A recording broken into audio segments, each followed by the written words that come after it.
I explained to you what was the description of those three stages in Theravada: the stream entrant, the once returner, and the non-returner. And then comes the fourth one, which is full enlightenment, which requires a little more than that. And I explained to you that in the first one you removed the ego in the sense of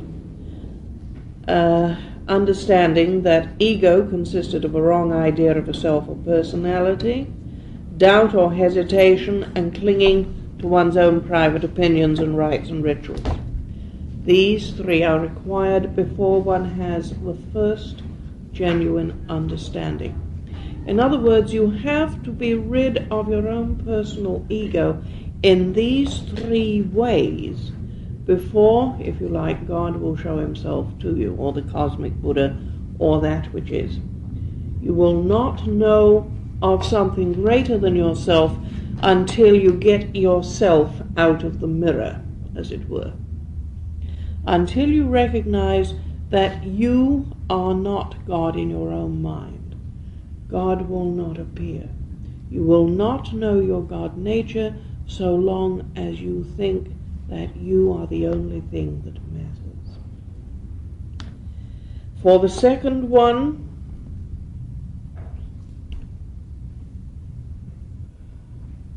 you have also to have eradicated, or not only the first three, but to a much greater degree, have done something about the other seven, which is lust and irritation and pride, distracting thoughts and ignorance, and the like. And for the third one, you have to have removed lust and irritation absolutely and minimized the next even more, the rest even more. Now, in order to do this, there are quite definitely stages in what one accepts in one's meditation. If you look at the lotus blossom, you'll see that from pages 1 to 32, there is a definite cycle through darkness to light. And then another cycle starts with aridity from page 33 that goes to page 80, from aridity again to an even brighter light. And from there, starts from page 80, starts another one from page 83, which takes you right on to 113. And from 113 starts the beginning of what is the opening of the treasure house, or the understanding of what has gone before and what is to come, which leads eventually to the final one. Now, at each stage, at each one of these three, certain things have had to happen before the next one will open up. In the beginning, from 1 to 30, what was necessary was a thorough look at everything that one did and not be happy with it. Realize that one could do wrong. Realize that one was not in charge of one's life until one really settled down and said, all right, I'm going to do something about my desires for always killing or always eating meat or always denying the Buddha. In other words, one has to look at what the precepts mean. What does killing mean? Everybody knows it on its coarse level. Everyone knows that one should not kill one's fellow men. What about killing animals? What about becoming a vegetarian? And then taking it on a much deeper level still, well, even now, killing is still going on. So what is real killing? And killing is really killing yourself. turning inwards and realizing that he who turns away from Buddha by maintaining self is killing himself, because he is constantly forcing himself to be born in this world or some other by turning away from that which is the only truly living thing. So, in one sense, the one sin, in quotes, that will make sure that you keep on coming back and coming back and coming back is to turn away from the cosmic Buddha. And one turns away from the cosmic Buddha when one has a wrongful idea of self. This is why the doctrine of anatta is so incredibly important. There is no separate self. I went into detail last time about the importance of not believing that the psychophysical being is the end of all things, because if so, then birth and death are terrible events and there is no escape. But if you find this third place wherein dwells the unborn, the undying, and the uncreated, and the unchanging, if you find that place, then birth and death are just time, events in time, and nothing more. Therefore, it is important to find that place. And you cannot find that place if you suffer from the idea that this is all there is, and in 70 years you'll be dead, and get very frightened about it and worried about it. You have to know that that one thing, the cosmic Buddha, lives eternally. And so long as you have the idea of a separate self, you are turning away from the cosmic Buddha. Therefore, you are killing Buddha by maintaining the idea of a separate self. And this is the meaning of the first of the 10 precepts. Do not kill Buddha. The life of Buddha is constantly increasing. If you do not know the true Buddha throughout your entire lifetime, you will be an undutiful being and you will kill Buddha. So the first and most important thing, if you would have a first Kensho, is to believe and have faith in the cosmic Buddha. To believe that there is an unborn and an undying. The second is that you must not have doubt about it. Do not believe it just because I said it. You have to believe it for yourself. Shakyamuni Buddha made it very clear. Do not believe anything because I have said it. You have to prove it true for you. The cosmic Buddha will not show himself to you until you believe in his existence without any doubt and without any fear, no matter how black the world may seem. So there must be no doubt or hesitation. And as one goes further and further, as I pointed out, there must be even less doubt and hesitation. There must not be the possibility of the possibility of the possibility of a possible doubt or of a hesitation on the same dimension. There must be no doubt and no hesitation. Just an immediate and a quick and a joyous response when the Lord calls. And the third one is, of course, not believing in things, in external things, as efficacious, knowing that the only truly efficacious thing is meditation. For that is the means in. Do not cling to rites and rituals. Know that the only true entrance is through meditation, and through faith, and through no doubt or hesitation. Those are the 3 that are necessary if you will get a first Kensho.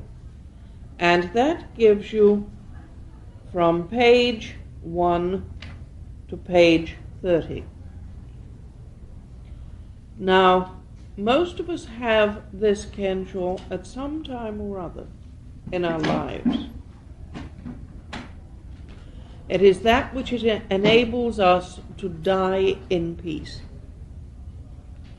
If we do not have it at some time or other in our lives, then we die in terror. This is why it is so important. The purpose of most people coming to meditation, as I pointed out in the first lecture, was to make sense of birth, old age, disease, and death. And the result is this kensho, to know that there is something beyond birth, old age, disease, and death.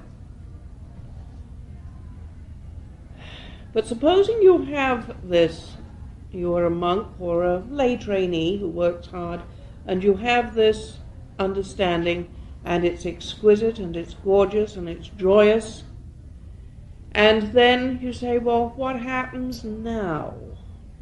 I've done all of this, I've had an understanding, what do I do? Just go on? I mean, what happens next? If you are a layman, or if you are a monk, you can still go on to higher things. Just having had the first one does not stop you going any higher. But when you do go to the next one, you will seem to have to go through part of the first one again. It is just like going along, as I said, in a train through one station that you've already been through. You do not have to redo all what you did, but you do tend to go through the whole lot again. Now, if you want to get to the second one, it's a rather different thing. With the first one, you had to deal with the 10 precepts. In order to get to the second one, in order to get to the first one, you had to deal with those 3, the understanding of those 3 things. In order to get to the next one, you have to go through 10 more. And it really is going through 10 more. Now, if you note on page 33, the voice of the eternal Lord and the lake of quietism, there is an aridity in the pictures. The person concerned has gone through he's got to the first stage. He's sitting there, life is beautifully peaceful. He has his faith, he has his certainty, and he knows that the way in is meditation. Does one need to go any further? A lot of people say no. And this is enough for them, and this prepares them for what is going to happen at the time of death. But a lot say, so what? It's arid here. I don't like it here. What happens from here on? And then here they sit by the lake of quietude. It's beautifully quiet, and the reflection of the moon in the water during the meditation is quite exquisite, and the wheel circles, and one is washed beautifully all the time, and it is very nice. But one has a longing for something more. And before anything more can happen, a lot more must be done. One has to then take a look at one's entire life, not only in this world, but in the previous ones.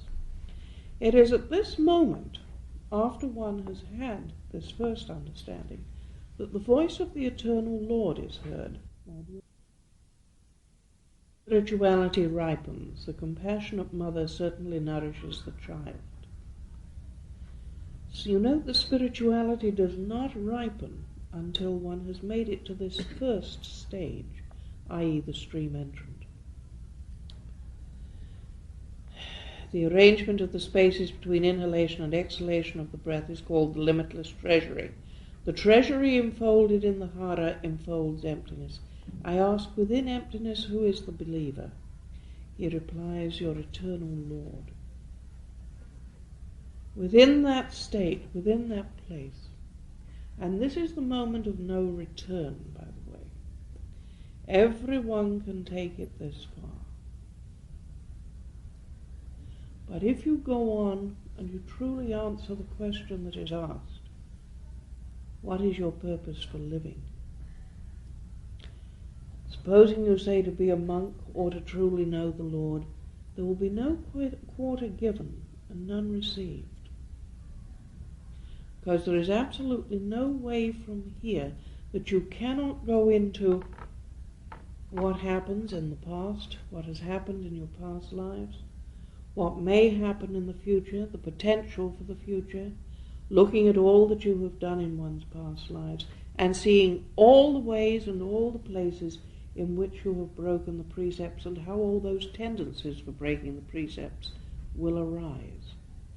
And the second one will not take place until you have absolutely and completely accepted those precepts. And this is why someone who has had a first Kencho seems to have such an incredibly rough time in the world in which he lives. Because he says he wants to go further, but he's not always completely sure, or rather he's not always completely happy about how much more is required. And just as I was explaining last week, when you go into a shirt shop and you have to give the right amount of money or you can't have the shirt, so you have to give the right amount, do the right amount of cleanup, and keep the right amount of precepts before the next stage will open itself naturally. There is just no way that you can have another religious experience, a genuine religious experience, unless you do that. It just won't happen. You have to give all the way. And it is at this stage that Rinzai introduces the koans.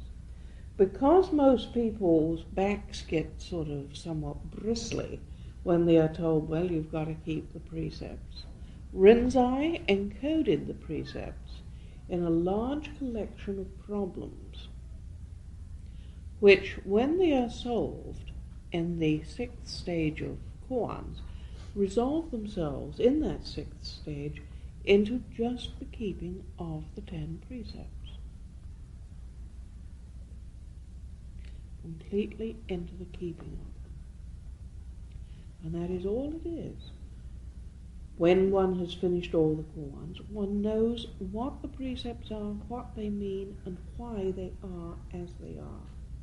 And they know what is the course, what is the source of the breakage of the precepts. They know it to be themselves.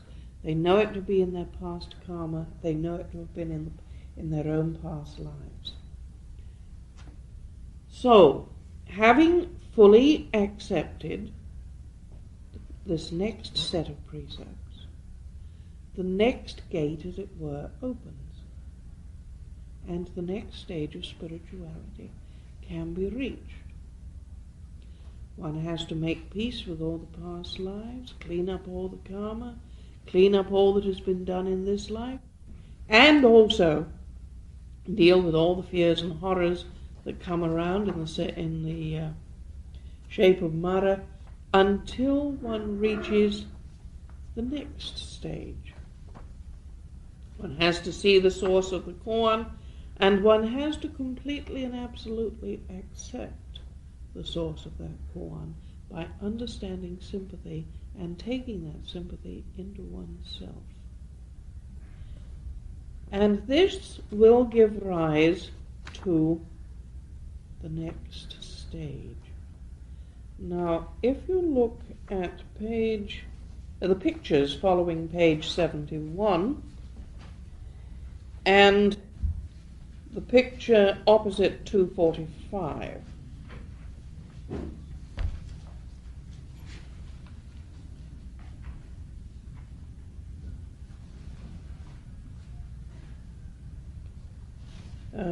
opposite 245 and the one opposite 77. The one opposite 77 is a very badly done modern example of what happens. The one opposite page 245 is a lot clearer. On page 241, the last two verses.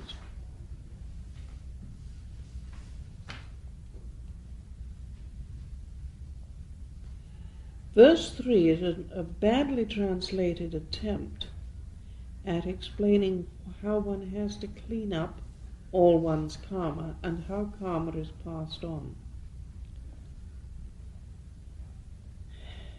and how one has to clean it all up before verse 4 can take place. He flies above the sun and clouds to see the real man in the imperial court, the spirit rising to greet the Lord. In this next stage, the spirit truly rises. I am not fooling. One can be sitting in meditation. One has had the feeling of the water moving throughout one's life, throughout one's meditation, after one has had the first Kenshul. At the second one, that water changes. It seems as if it crystallizes within the hara. It rises up the back and truly goes outside the body. It actually takes place. One passes one's spirit outside of oneself, where it crystallizes and is confirmed, and then it re-enters through here and settles within the hara. But it will not do that unless one has accepted absolutely those precepts. There's just no way it will do that. The description here is extraordinarily good. He flies above the sun and clouds to see the real man, i.e. the cosmic Buddha, in the imperial court. The hidden dragon is now transformed into a flying dragon. Remember that I told you what the dragon symbolized in Buddhism last week? The defender of the faith, the certainty of faith. This faith has been nurtured softly and gently within the body in the meditation. And now it is transformed into a dragon that flies. Because of its certainty, it can now see and know what is truly there and what was truly inside it. In other words, it can know in a way that it never knew before that it really is the son or daughter of the cosmic Buddha. It appears. It was the only way I could translate it. It is called the Son of the Lord in Buddhism. It appears. You have seen it on many Buddhist statues, a little figure sitting on top of the head just about here. The true spirit of the Buddha, the true spirit of man. Very few mix and meld body and mind to such an extent that the spirit can rise. Anybody can make it to a first Kenshul. It takes hard work, very hard work, to make it to the next one. When the spirit has risen,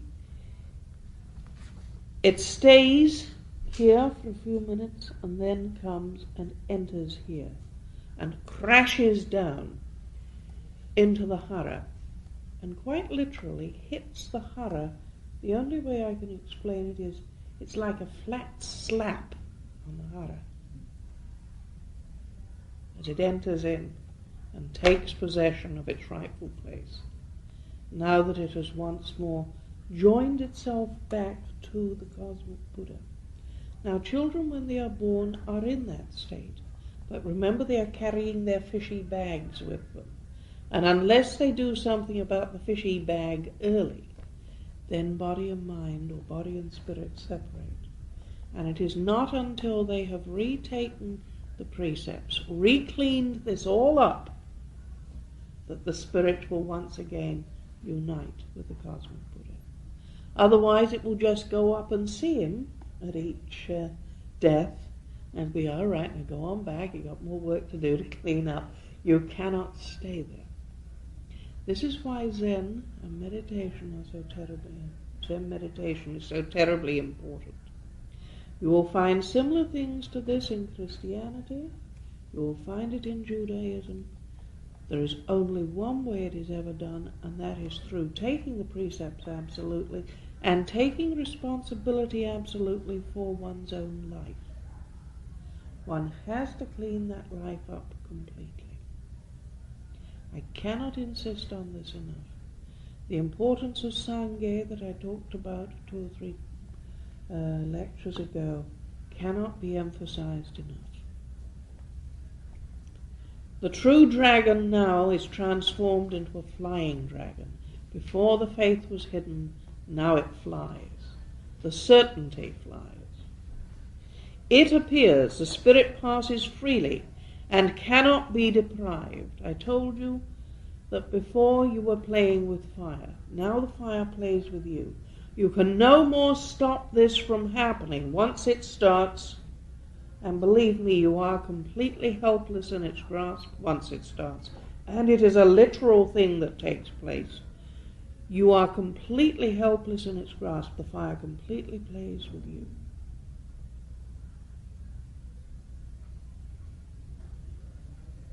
You cannot stop it. You cannot say it nay. One sunrise, it jumps out beyond the radiance of the jewel. This is known as the jewel place of the head. This is the jewel of the third eye. It jumps out beyond the radiance of the jewel, and producing the Son of the Lord, arrives straightway at the heavenly court. It returns to God completely and knows that it is the Son of God, or the Son of the Cosmic Buddha. There is nothing like that moment. It is the most incredible moment of your life when that hits. And it's well worth all the work, I may add, because a tremendous number of other things happen too. The water of the Spirit flows full and gently forth, deeply flooding the root and the trunk. Within and without nothing is produced, thus nourishing long the sage's deep-set eyes. With the first Kensho, you get the flooding of the water. Now, you have heard me, for those of you who are at Berkeley Priory, you've heard me talk about the 5 stages of meditation: Bompu Zen, Gedo Zen, Kanzeon Zen, Fugen Zen, and Monju Zen.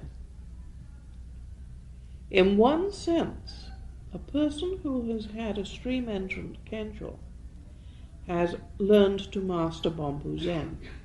And if all he really wants to do is feel tremendously good when he wakes up each morning and meditates by circulating the water over himself or circulating the light around himself, that's fine.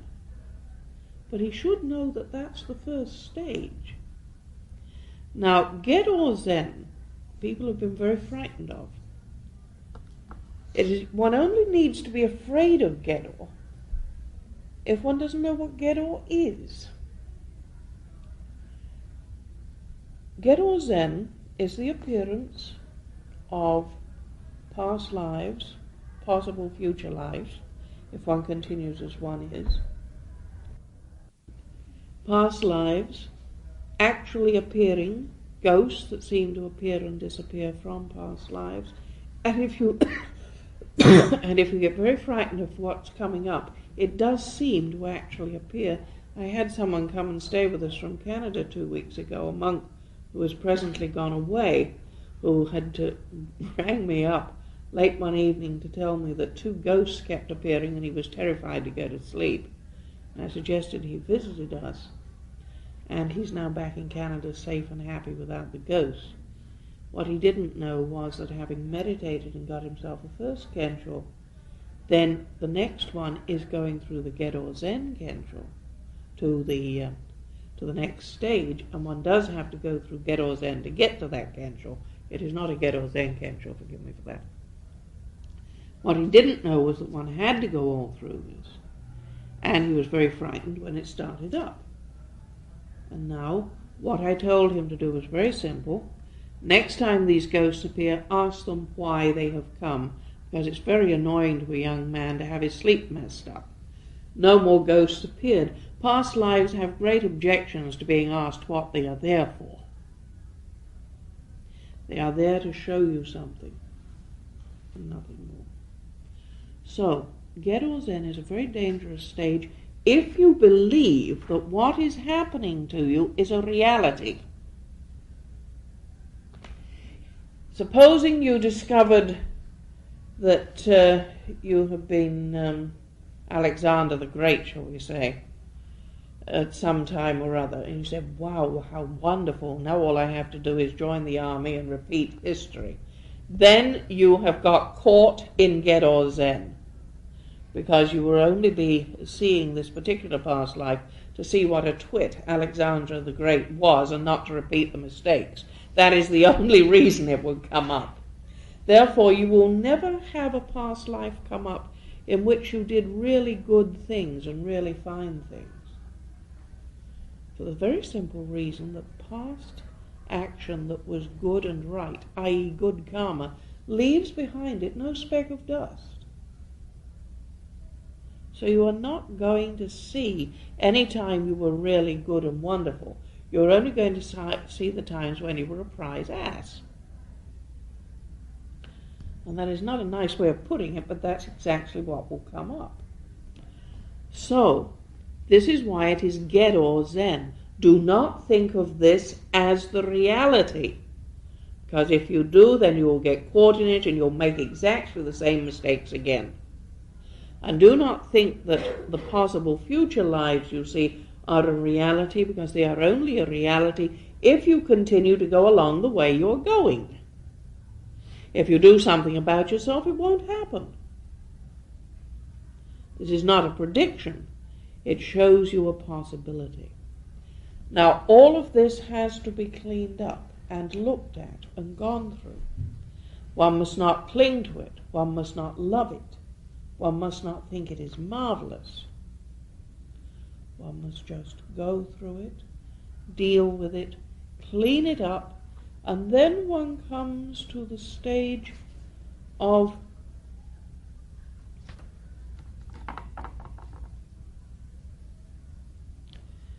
the spirit rising to greet the Lord. But you note that the spirit does not rise until the very last piece has been absorbed and dealt with. Page 71, the picture opposite page 71.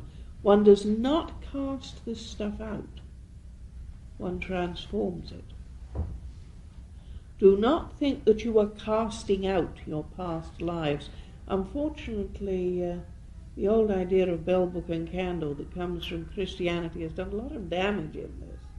We are given this stuff to learn from and not to be cruel to. We do not need to repeat history. We merely learn from it. Therefore, the tiger had to be taken in and converted. It must not be dragged out and thrown away. Only then could it turn into the spirit, could it mix and meld with what else was there, and all cleansed return to the original source. Therefore, in Buddhism, there is no such thing as sin as it is understood in Christianity and Judaism. There is action and reaction, cause and effect. These things that we have done, that we need to cleanse and do something about, and above all, that we need to accept and love. We have to forgive ourselves for what we have done. We have to forgive those whose karma we have inherited, and not sit and swear about the load we have got. We have to forgive them for having given us this load of karma, and do something about loving it in order to have the same effect upon it that the cosmic Buddha has on us. For you see, if you wish to return to the cosmic Buddha, what you are really saying is, I want to be like the cosmic Buddha. If I want to become one with the cosmic Buddha, then I must be of the essence of the cosmic Buddha.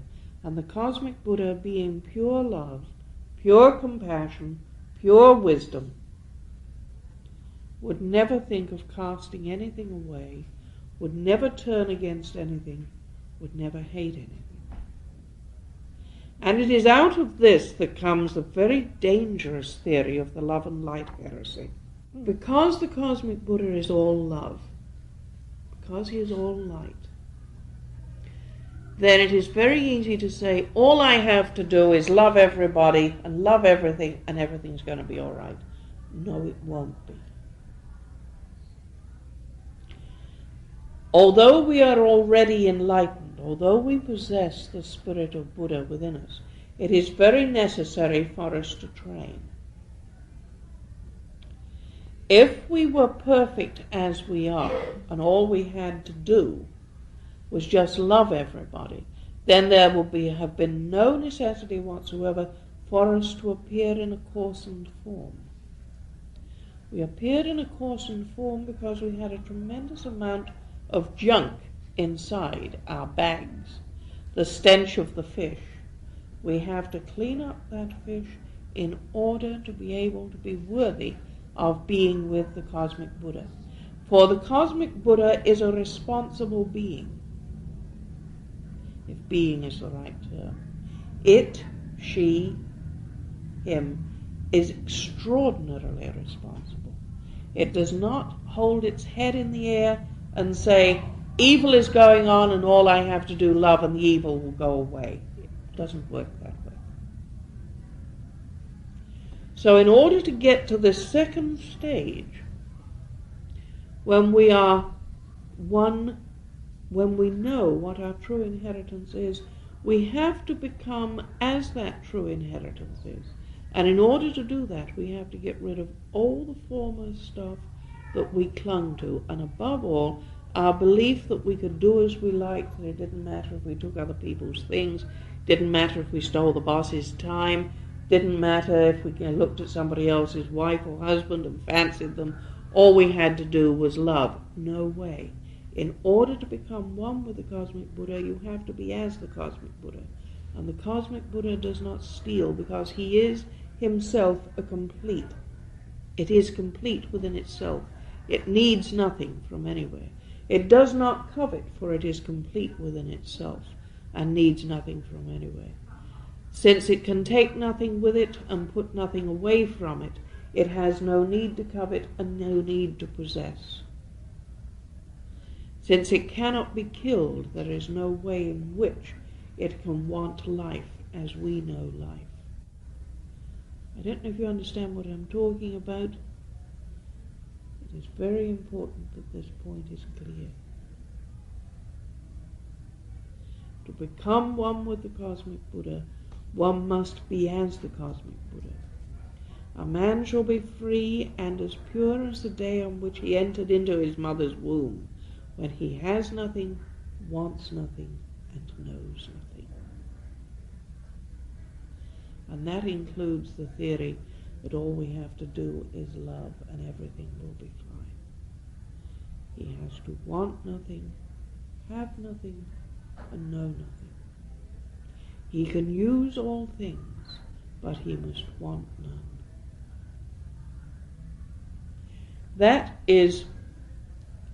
brings him to what causes the third. Now, when he hits the third, he knows the meaning of the 5 aspects of the monk. This book contains 3 complete cycles. If you look at page D, unfortunately there's no page number on this. It comes after page 190, then comes figure A, B, C, and D. If you look at figure D, it explains how many of the plates work. It should have had in, oh yes it has, it's got in the preparation for death cycle, or Kensho, leading to a peaceful death, which explains what I was talking about. First of all, the first Kensho that most people give, which makes sure that they can ensure a peaceful death. Then on figure D, the arrangement of the apertures between inhalation and exhalation of the breath for the harmonization of body and mind Kencho, which show the different cycles round on each occasion. If one would then do the next stage, page 100, which goes from page 111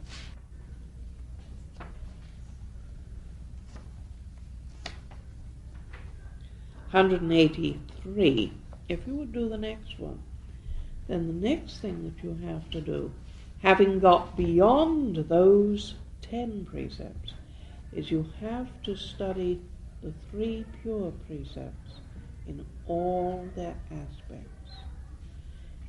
And this means that you are looking at life from a totally different aspect. In the beginning, all you were doing was thinking about you. You were trying to find a purpose for life. In the first Kencho, you were trying to find a purpose for life, a purpose for being, and an explanation of life. That corresponds to ceasing from evil, having wrong views. The next Kencho corresponds to the second of the 3 pure precepts, doing only good. In other words, making sure that you yourself do not break any of these precepts. The third one corresponds to doing good for others. Making quite sure that what you do does not set up anything that will cause you or anyone else to do wrong. So you have a lot of intertwining things and a true understanding of the homage to the Buddha, homage to the Dharma, and homage to the Sangha, which is that by which you live thereafter, constantly taking refuge in the Buddha, constantly taking refuge in the teaching, and always, the higher you are, the more it is important, discussing what you are about to do or are doing with your fellow monks. This is incredibly important because taking refuge in the Sangha is what is the check and balance, as I pointed out last time, that stops Buddhism from turning into a cult. If you have a master who is God in his own head, all you are likely to have after a time is a bunch of people quietly worshipping at a shrine and somebody who, still being human, is likely to make mistakes. The higher he has gone, the more he must take refuge in his fellow roshis. And this is one of the most important things of Buddhism, and this is what sets it apart as a true religion and stops it being a cult. Now, in the beginning, we retreat into ourselves, and as the ancients said, we retreat in order to advance. In the beginning, we retreat into ourselves in order to discover what to do in order to be able to help everybody else. So we go backwards in order to be able to take a firm step forward. We look as we are going, as though we are going backwards, at any rate. That is the purpose for doing it. And this third one is the equivalent of the Kanzeon,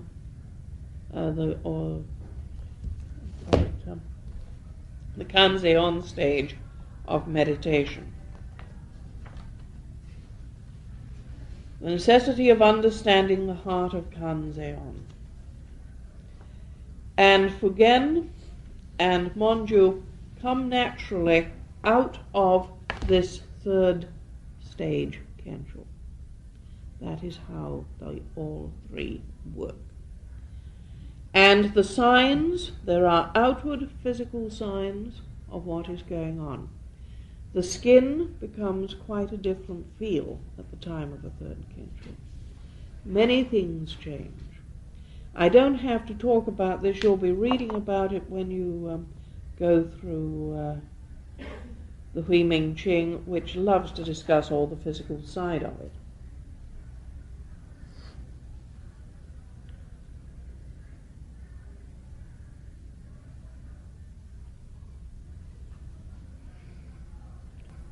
So, at each stage, one receives something that one did not expect to receive. But there is no point whatsoever in going into meditation in order to receive the gifts. They are bonuses that come by accident. You do not go into meditation in order to get something. You go into it because you long to become one with the cosmic Buddha. In becoming one with the cosmic Buddha, you harmonize body and mind, you get good health, you get all sorts of things, but if you go into it in order to get good health, you will never get beyond Soto Zen. If you go into it in order to find out what you were in previous lives, that's what you'll find out. And it'll probably drive you nuts, because that's what you're going to get stuck with. You must never stay in any one of these places. What you must do is always stay, when in meditation and when out of it, in that place which is beyond the opposites. That is why I have said, do not stay in hell, and above all, don't stay in heaven. Everybody knows they don't want to stop in hell, but very few know that it is very important not to stay in heaven.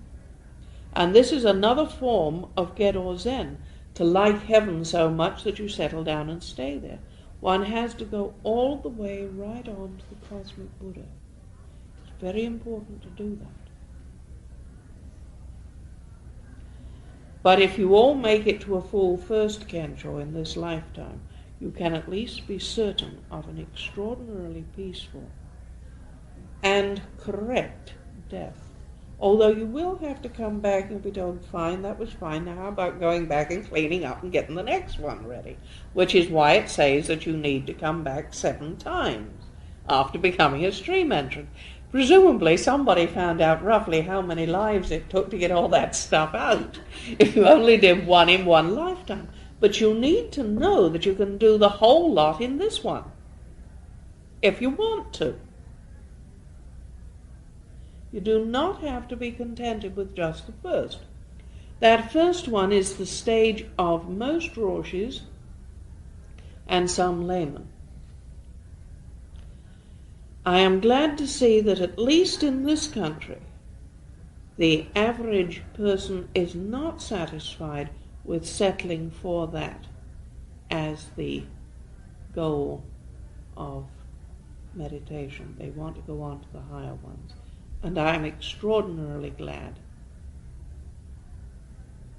It would be very unwise not to go on, to my mind, especially if you started studying at an early age, because one could presumably,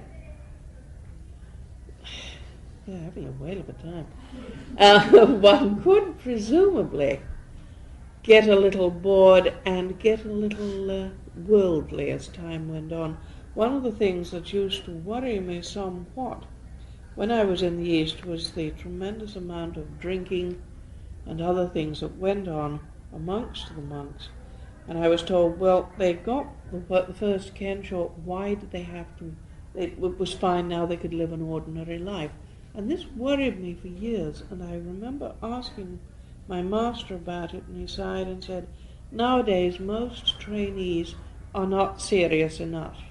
They are satisfied with seeing the cosmic Buddha, and not with getting to know him, and do not necessarily want to get to know him. And those of you who have seen the monkey film, how many of you have done that?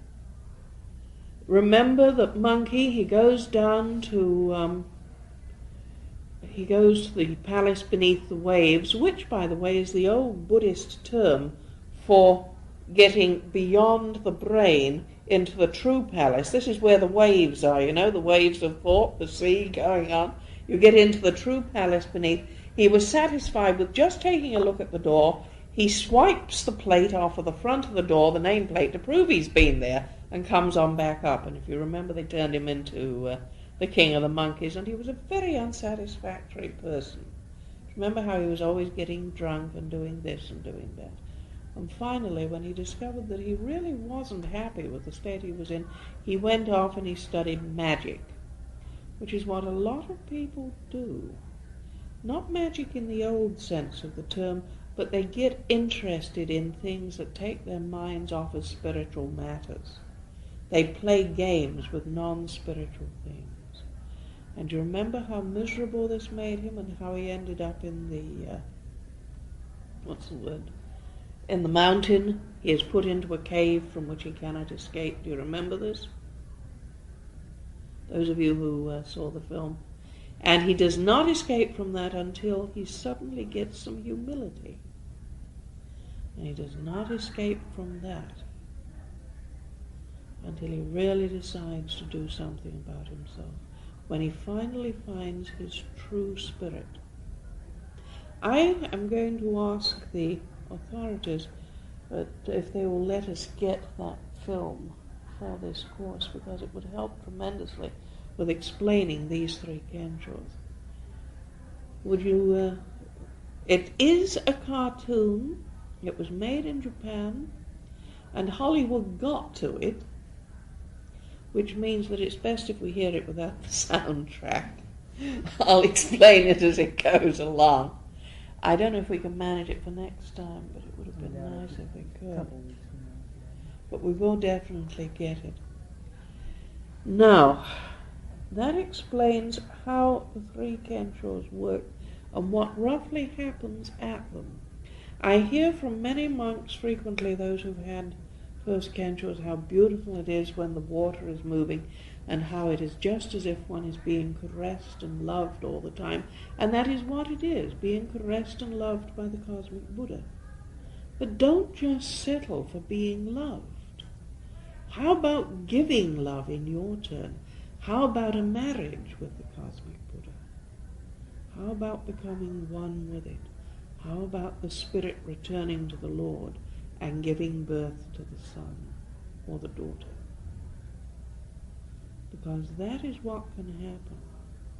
And that is the spiritual marriage that is talked about by St. John of the Cross and by St. Teresa of Avila, and many of the other books, The Divine Flame of Love, etc., that I have put on the reading list.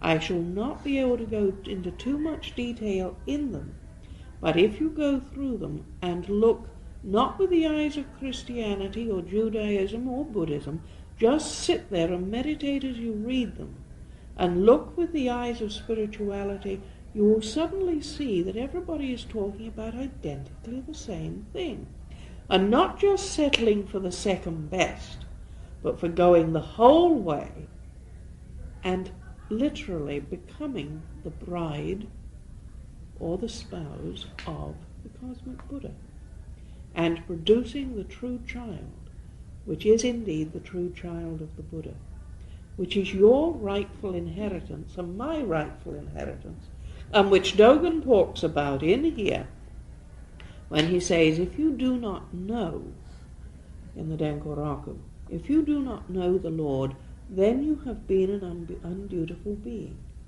You yourself are already the child of Buddha. If you do not know that you are the father and the mother and the child of Buddha, then you have been an undutiful being all your days. But what you have to go through is quite scary. I'm not going to pretend it is not scary. I am going to tell you that if you get enough faith, absolutely nothing of this can scare you. But if you do get scared, then guess what? Those past lives will pop up, and they will appear as real things. And they will seem to have material form. And then you're going to have to say, you are not real. You are a figment of my imagination. You cannot pretend that it has not happened. You cannot say, since it is not good to have things like this happen, it hasn't taken place, which has been a common problem in the West with people who have learned Buddhism from Eastern people. This is solely because they do not know usually how to translate this well enough into English. It is dangerous to have things appear. Yes, it is dangerous to have them appear if you believe that they are real things. You can't say they didn't appear if they turned up. But do not believe that they are the real you. They are not. They never can be and never will be. They were once. They are not now. So don't be afraid of it. You will have past lives appear. The first 2 or 3 will be very coarse, very painful, and you will really feel it, because karma is feeling, consciousness and feeling. You will be conscious of it, you will feel it, you will know it, and it is not you, and you stay still in meditation, and it blows off like a perfume in the breeze. And you are left feeling a little thinner, oddly enough. So you feel a little bit like an onion that someone has taken a skin off of and discarded. Then the next one removes another skin, and you tend to feel just a little, the only word I can come up with that's adequate is tentative. Not completely there. Now, there's no way I'm going to do this subject in one lecture. I looked at the art this afternoon and very nearly didn't start it, except that it's part of the course. We will be doing more of this next time, and we will also be doing some of the scriptures and how to get to this situation, and that is what is in this last set of pages 274 to 286. Please go through this stuff with great care. You'll get far more out of it than what I've said. What have we got in the way of questions? Is there a potential with death? Yes, for most people it is, for many people it is just the equivalent of what I've talked of as a first Kenshaw here, the finding of this incredible place of light and going into it. Or as it is shown here, where is the thing?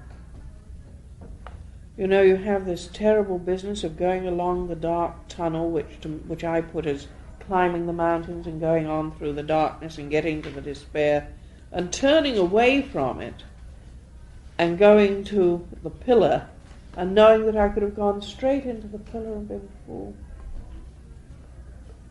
That was a moment when I got so close to death that I scared the living daylights out of the person who was with me. And you do have to be quite willing to go down and face that. Yes, that is the one. And that is the full description of the one that I am talking about in, I think it is,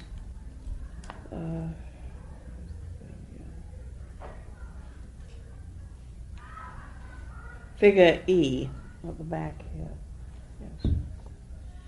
Really what you're doing, you know, when you meditate like this is you're doing dummy runs.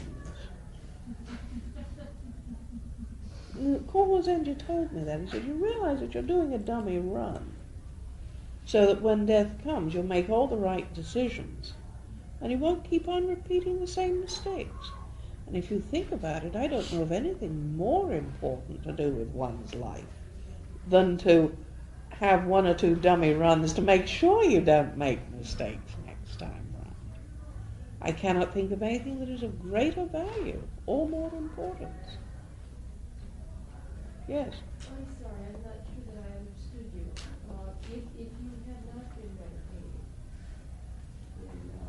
meditating during the lifetime, you may have the potential at the time of It's possible. It's possible. It is possible. Because you will come to this dark place. Did you read Life After Life and how they go down this dark passage and they come to this incredible place of light? But you see, most people, if they've not meditated, are so terrified that when they hit that place of light, they look away instead of looking right into it and loving every instant of it. Because if they look right in and do not fear and know that the cosmic Buddha, being pure love, will never worry about the external things. If they do that, then they make the right decision, and they've become the stream entrant anyway. But why wait until then? Without the nurture of the faith, without the nurture of the certainty, the mistakes can be made.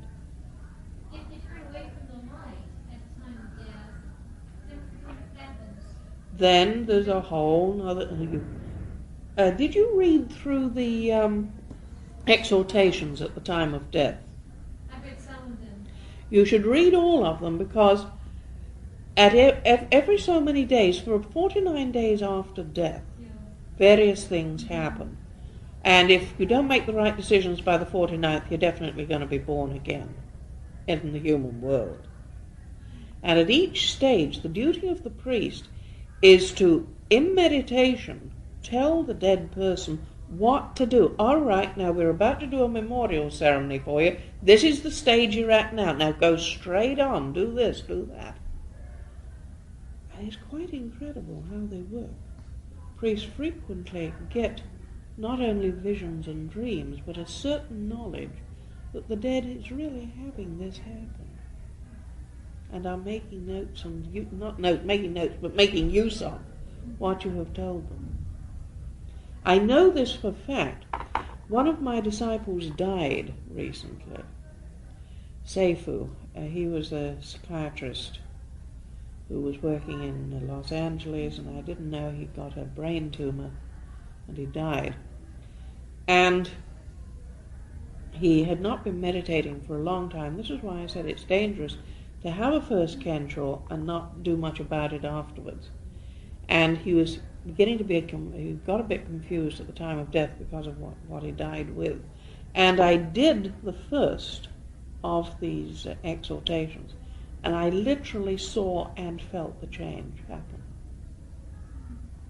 It just pointed the thing back again, which is why you do the first one just as physical death is imminent, if you possibly can. It is quite incredible how you can help the dead with these. You'd have to try it, though, to see. Yes? So if the person makes the right decision, are they reborn or not? They are likely to be reborn, but the amount of faith... Supposing a person makes the right decision and goes straight into the cosmic Buddha, the possibility of being reborn is very, very slim.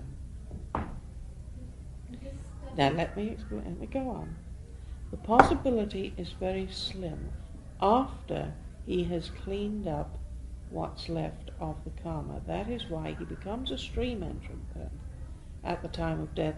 And the thing he will then have to work for is cleaning up all the karma. And this is why you frequently have children who seem to have past lives, or to see things, or to be very spiritual at a very early age. They made the right decision at the moment of death, but they still had to come back because they hadn't cleaned this stuff up. Now, that they've got 7 more lives to go is only a possibility. If they continue just as a stream entrant, they have 7 more lives to go. But supposing they really get weaving on their meditation, then they may not remain a stream entrant, and it will only be 1 life, or however much they work on in this one. Do you see what I'm saying? It's a possibility of future life, not a prediction of future life. Yes? Can that possibility work both ways?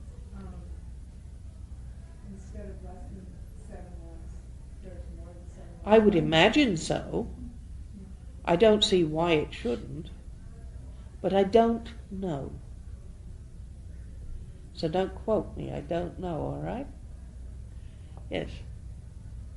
In what existences are the second 2 kenshas usually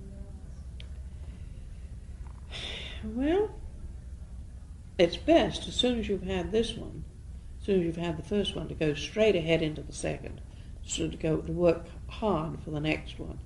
Now, if you're under a certain age, that can be difficult, because your body can work against you. Supposing you have a first kensho, as most people, not as most, but as many people do in their teens or early 20s. Supposing you have that, since you have to really work, for example, on lust and lustful desires, and the body is very active still, the body does not necessarily help you unless you are actually in a monastery. So it can take a fair amount of time. It is easier for an older person sometimes, but not necessarily so. And it is the reason why it is necessary to do so much training, and why I recommend being a monk if you possibly can be, as opposed to being a layman. You do not have anything like the same amount of pools in a monastery that you have in the world. That doesn't alter the fact that you can make it. It does mean that you've got a heck of a lot of different pools. I frequently have arguments with myself. Unfortunately, I used to talk out loud, sort of think out loud, which caused me a lot of problems in Shasta. I don't know, I think I'm just going to make this a monastery for men only, or I think I'm going to make this a monastery for women only, or I think I'm going to go throughout all the marrieds. And of course, immediately ripples ran through the temple. I've sort of stopped soliloquizing with me now. It's a lot safer. But there are reasons for that, you know. It is easier to not have to be able to deal with that side of yourself if you have not got the other sex around. But there is another danger to that. You also don't learn how to deal with it. You're not there to run away from it. You're there to learn how to deal with it and to get beyond it. So, although it's much more difficult with both sexes about, I don't know of any other way to go that is really going to give you an understanding that is as deep and as free as you can get with working through it, rather than saying, well, I'll run away from it and then I won't have to see it. Are the second and third cantos realized by people? I mean, typically, You bet they are. Yes. is that when most of them are, rather than after death? Is that the only place that can be realized? Do you understand? I don't know is the answer to that question. I would suspect that in the human... Well, I can tell you what doctrine says, all right? I can tell you what I always go back to the doctrine if I don't know the answer for certain myself. And then you have to prove it true for you, just as much as I do. The doctrine says that this is the highest life, the life of the human. For it is in this life that we have the ability to change, because we have the ability to see both the opposites very, very clearly. If you are in hell, all you can see frequently is hell and just long to get out of it. If you're in heaven, you become complacent because it's so nice. If you're a human being, things are changing all the time, and therefore you've got the biggest impetus to get weaving. Therefore, this is the highest life from the point of view of really doing something about ourselves.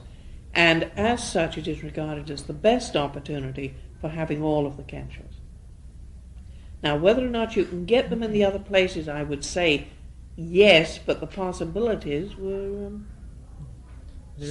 somewhat rare. There is the stage of the once returner who comes back and achieves final enlightenment in his next rebirth on Earth, and Yes. the non-returner who achieves final enlightenment in another realm. They're two different. But the beauty of this thing is it does the one thing that no other religion I know of does, and that is it gives you dummy runs in preparation. And there's nothing like knowing how to do it exactly before you do it. It was what I was saying to our friend here when I first came in this afternoon. I took my tri-wheeler out on the road today for the first time, having taken it around parks and all sorts of places. It's my means of beating the gas crunch. But I'm not going to take it out on telegraph until I'm sure of how it goes on all sorts of surfaces. There's nothing like being sure. It's a lot safer than ending up on Pill Hill in an ambulance because you didn't know what the thing was likely to do when the road dipped. I believe in dummy runs. Makes for great confidence when the main race gets run. Yes? One of the last exhortations, it says that all the beings around you are copulating, and according as you have sentenced yourself to be male or female, so you will hate the sex you have chosen for yourself and love the one you have not. Yes. Can you talk about that? That is doctrine. Since I have not, in my memory, done that, I can only tell you what doctrine says, all right? This is not from experience. I normally speak from experience. When I say I'm talking doctrine, it means I'm telling you what the books have told me and what my master has told me and which I have not proved true for me. Because people are normally heterosexual, a person will hate the sex that they themselves are going to become and love the one that they are not. This ensures that they will be heterosexual in the next life. And that is the reason. And I suppose one could see in that the causes of sexual antipathy. You know, most women will not allow another woman to get away with a lot of things, whereas a man will let her get away with a lot of things. And most men won't allow another man to get away with things, whereas they'll let a woman. You know what I'm talking about. That's how I understand it. I have not gone into it very deeply because I've had no means of proving it. Fair enough. Well, the explanation of homosexuality in Buddhism, which, by the way, is regarded as perfectly normal and nothing to worry about, because once one has realized the child of the Buddha stage, one is neither male nor female, and no lust arises. The cosmic Buddha really hasn't got a headache on this level. He's beyond these sort of opposites. They don't worry him. All he's interested in is the return to the true state. But the belief in Buddhism is that you are a homosexual if you did not spend enough time in those bardo states, as the Tibetan calls them, to get out of your mind what you were on a previous occasion. And then you can turn up and you don't know which you were, if there's been a changeover. It's a very, very beautiful way of helping people who wish to deal with homosexual problems if they're worried by it. You can really do something to help a person with that, because there isn't any guilt there then. See, the whole problem with helping such people is guilt and shame, and there's no guilt or shame in it in Buddhism. Fine. Well, the cosmic Buddha won't care. Just meditate and go back to the cosmic Buddha, and when you find that wonderful stage of the second and third kenshos, it won't matter two hoots what you were, because you'll be beyond it. And that is what is so exquisite about the thing. There's no blame attached. There is an attempt at explaining a situation and getting beyond it. In other words, you get beyond male and female, you get beyond heterosexual and homosexual, you get beyond good and evil, to this place where none of this exists. To the place where there is just an unborn and undying and an unchanging. And that being the thing that really matters, all this other stuff is of no importance. And once it is of no importance, it doesn't bug you anymore. You know, the old St. James version of the Bible, I think the translation in that is much better than the modern one. Judge not, lest ye be judged. In other words, don't judge yourself, lest because you have judged yourself, you become judged, is the way I have understood it.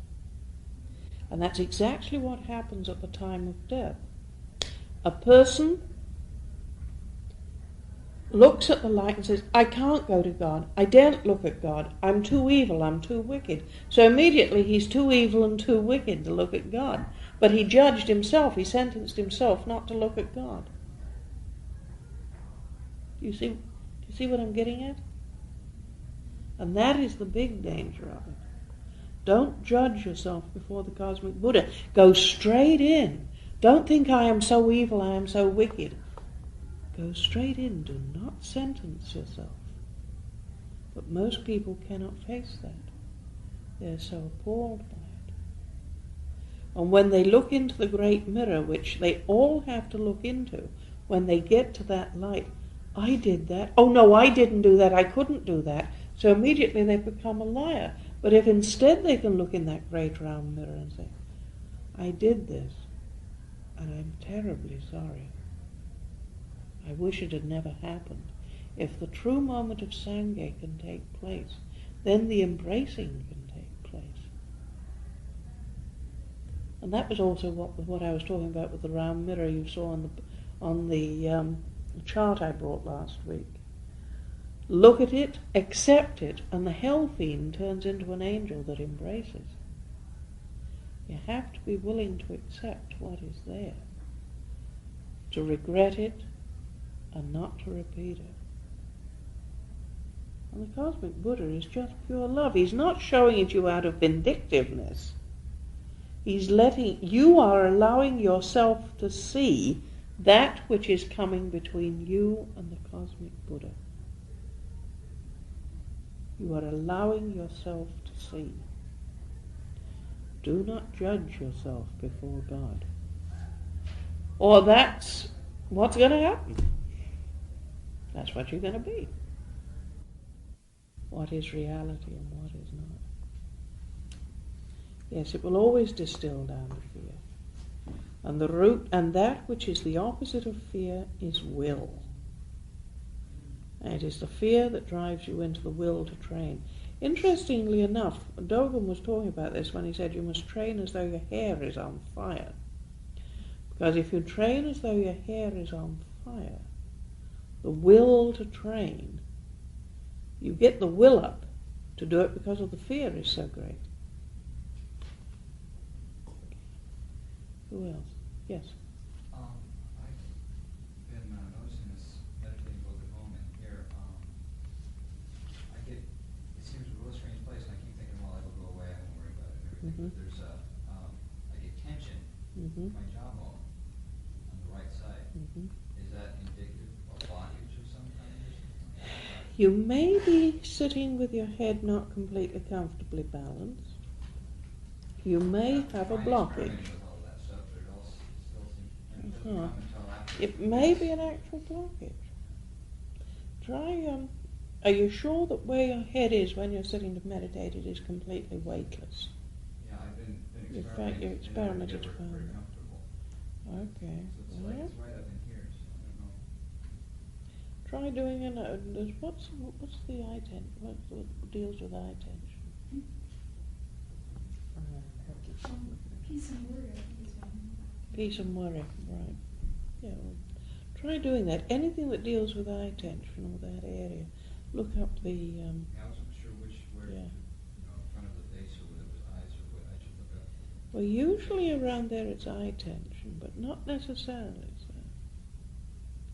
Stomach ones, peace warriors, friends said, very much in that area too. Do you tend to worry a lot? I think we hit jackpot. Yes, Aim? Yes. If you have your hands on the wrong spot, would that be harmful? No. Interestingly enough, intention matters an awful lot too. If you've got it in the wrong spot, after a bit the right one will sort of almost light up in the sense of it'll pulse. It's almost like having a red light that you can't see. It'll move your hand out. And there's another couple of things that can happen too.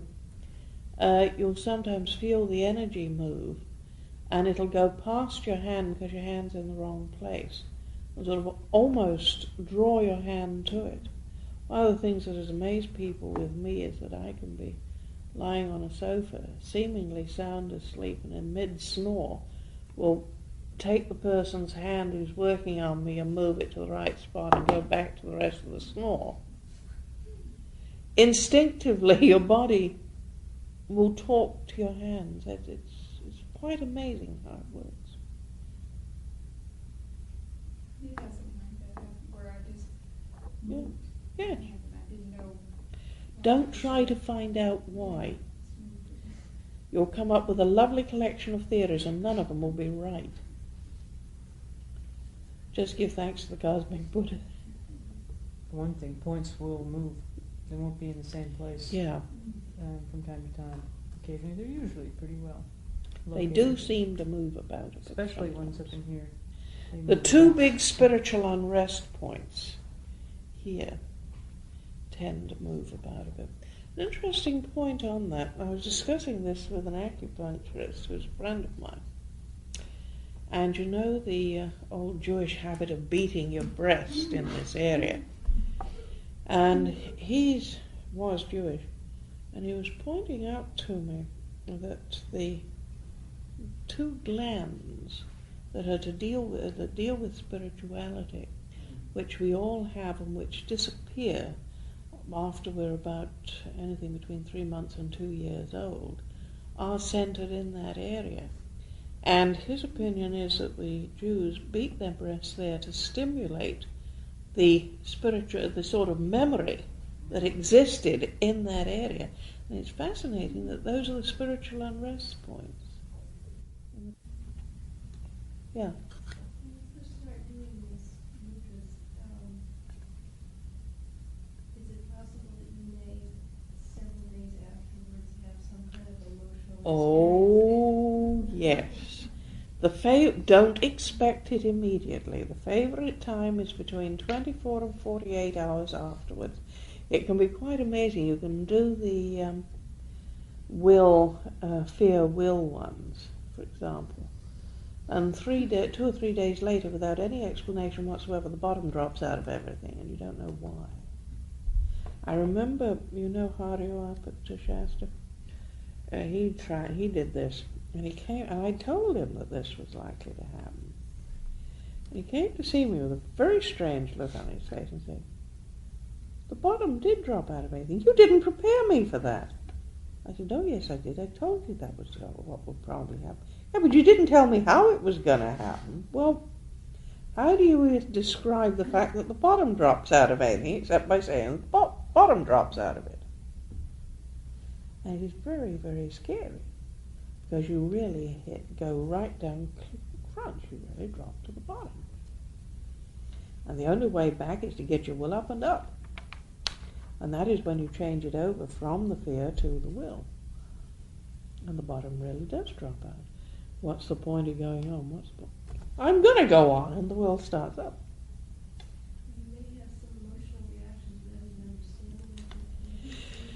understanding. Yes, that can happen too. Frequently you don't know what they are. This is one of the reasons why it is so terribly important for you to do the things on yourself unless you're too sick to, because there is a tendency, supposing someone's doing it on you and you're having a tremendous amount of grief come up and maybe you're crying your eyes out for 3 or 4 days and nights, which can happen, just letting all the grief out. There can be a feeling that the person is manipulating you. "Oh, they did this thing on me and now this has happened." But if you're doing it to yourself, the danger of manipulation in your own mind goes out of your head. It's very important to remember that. Don't let someone manipulate you or imagine that someone is manipulating you. It's also dangerous for the person doing it because they might think they are. Go ahead. That is, of course, the difference, however, between the problem. Somebody said the other day, what's the difference between a monk and a layman? This is one of the problems that a layman has as opposed to a monk. And there is another side of it which I think people need to look at just a little. And that is, if you see somebody crying their eyes out or laughing their head off, rolling around on the floor, and you are a member of a family that doesn't understand what's going on, the tendency is going to be, well, are they all right? Do they need medical attention? Are they having a nervous breakdown? This sort of thing. In a monastery, such things are recognized as what they are. Kensho beginnings, providing there is no terror involved in it. But it's not that easy to do that if you're in a home with a husband, shall we say, who doesn't meditate or who doesn't believe in meditation. You can have a lot of strange things happen to people if the other members of the family don't recognize what's going on. So you do want to be with somebody who understands it, for your own safety when it takes place. You remember I said if somebody's rolling on the floor, It's easy enough to hear what the ancients have said about, when you have a kencho, you laugh, you cry, you scream. But think what that looks like to the people watching you. I cried straight for 4 days and 4 nights when my third one hit, with a big grin on my face, which worried Daizui very greatly. I kept pointing, don't worry, it's fine. I'm in terrific shape, just don't worry about it. And I was howling full stop, full blast. And that passes away. So, with a family, that can be rough. Yes? Just wanted to mention along those lines. I have a friend who does counseling at a hospital, or it's a pastoral counselor. A lot of the people that he works with are in a terminal condition. But these people experience things because of their space, experience things that are very intense, but they're very unwilling to share them with the doctor because the doctor will. And I don't blame them. I don't blame them. And so it's interesting because it fits in very well with what we're talking about. One of the things I'm hoping to do, and one of the reasons I published the Book of Life, one of the reasons I've spoken when the entire Orient never has on this, is because I want to help people in that situation. Do you remember what I wrote in the Lotus Blossom? If this will help one person die peacefully, knowing that what is going on is normal and right, then I haven't wasted my time writing this book. But I mean, the idea that they're experiencing things in which the emotional outbursts are going to be looked upon by the general staff as being maybe kind of strange. Yes. And they need people, especially in that state, need someone in which they can have support or confide in. They need someone they can talk to and who understands it and knows that it is normal and right. Because if they could let it out, they would make a lot more of the right decisions at the time of death. Yes? Is there any point in doing the mudras before you've been meditating for about 100 days? Yes, it doesn't matter. So long as you meditate when you do them. Whatever you do, never do them if you're not meditating. That's just useless.